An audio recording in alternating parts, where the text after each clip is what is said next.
There's a quiet moment most people recognize, but rarely talk about.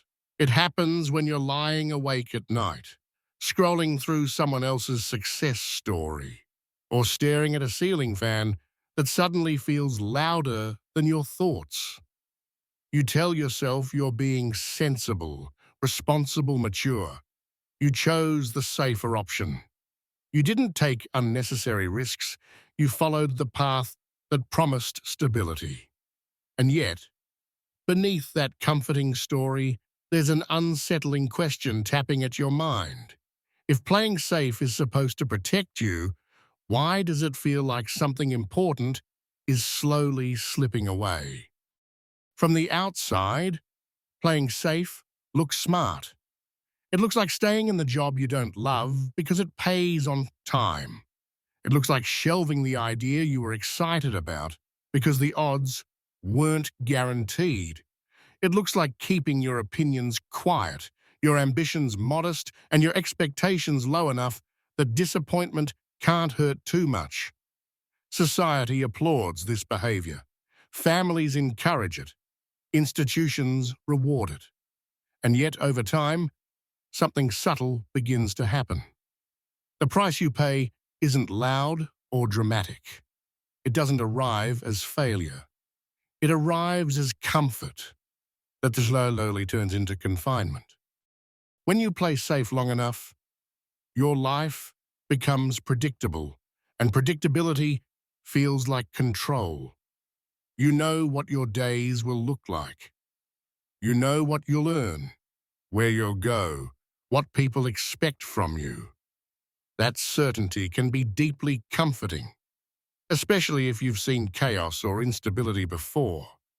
But comfort has a hidden side. It slowly dulls your edge.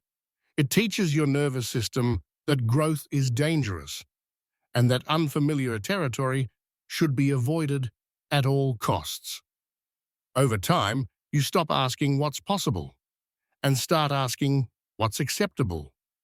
And that shift, though subtle, is incredibly expensive. One of the real costs of playing safe is that your confidence begins to shrink, even though nothing is technically wrong. You're doing fine, you're functioning, you're surviving, but confidence isn't built by avoiding mistakes. It's built by engaging with uncertainty and discovering that you can handle it.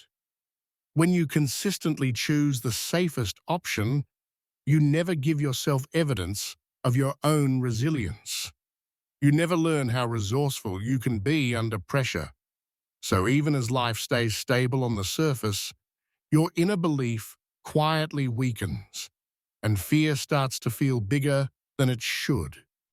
Another hidden cost is the erosion of your sense of identity.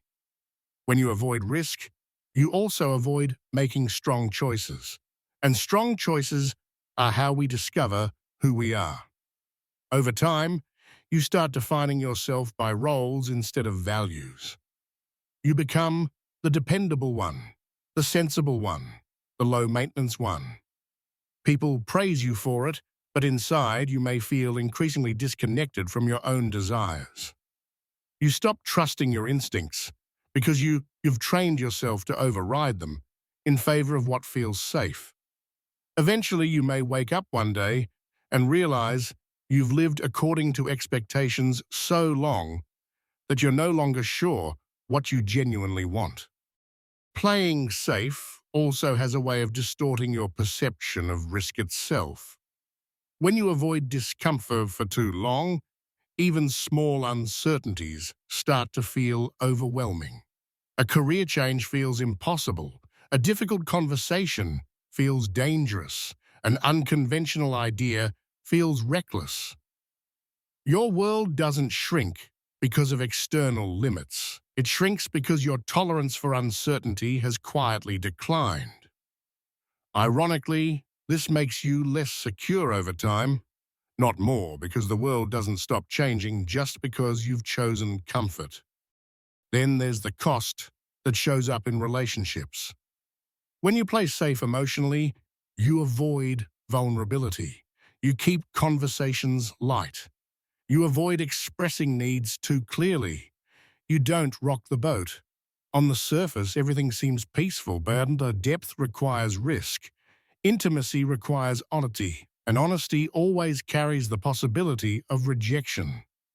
When you consistently choose emotional safety, relationships may remain polite and functional, but they rarely become deeply fulfilling. You end up surrounded by people yet feel strangely alone. Perhaps the most painful cost of playing safe is regret, because it doesn't show up immediately. Regret is patient. It waits. It accumulates quietly over years, surfacing not as a single moment of despair, but as a recurring thought. I wonder what would have happened if I had tried. This kind of regret is especially heavy because it's tied not to failure, but to unrealized potential. You didn't lose. You simply never entered the game. And there's no clear closure in that. No lesson learned, just an open loop that lingers. Playing safe also changes how you experience time.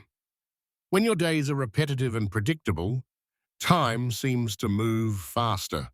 Years blur together because nothing stands out. Risk, challenge, and novelty create markers in memory. They stretch time because they demand your full presence. When you remove them, life can feel like it's speeding past you, even though you're busy all the time. The tragedy isn't that you didn't do enough. It's that you didn't feel enough. None of this means recklessness is the answer. The opposite of playing safe isn't being careless. It's being intentional. It's choosing calculated risks aligned with who you want to become. It's allowing yourself to be uncomfortable in service of growth. It's accepting short-term uncertainty for long-term alignment. Growth always asks for something up front. Playing safe avoids that payment but charges interest later, in the form of dissatisfaction, restlessness, and quiet frustration. At some point, many people realize that the life they built to avoid pain is also a life that limits joy. Safety can protect you from loss, but it can also protect you from aliveness. The goal isn't to eliminate fear, it's to stop letting fear make all your decisions. When you start choosing growth over comfort, even in small ways, something shifts. You begin to trust yourself again. You rediscover curiosity. You feel more engaged, more present, more alive. So here's the real question to sit with. What is playing safe currently costing you? Not in dramatic terms, but in everyday energy, excitement, and self-respect. You don't have to burn everything down.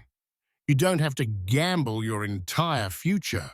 But you do have to be honest about whether your choices are protecting you or quietly shrinking you. Because in the end, the biggest risk isn't failure. It's reaching the end of your life, having never fully stepped into it. If this resonates, let it be a nudge. Take one small, deliberate step toward what you've been postponing. Your future self will thank you for choosing growth over comfort.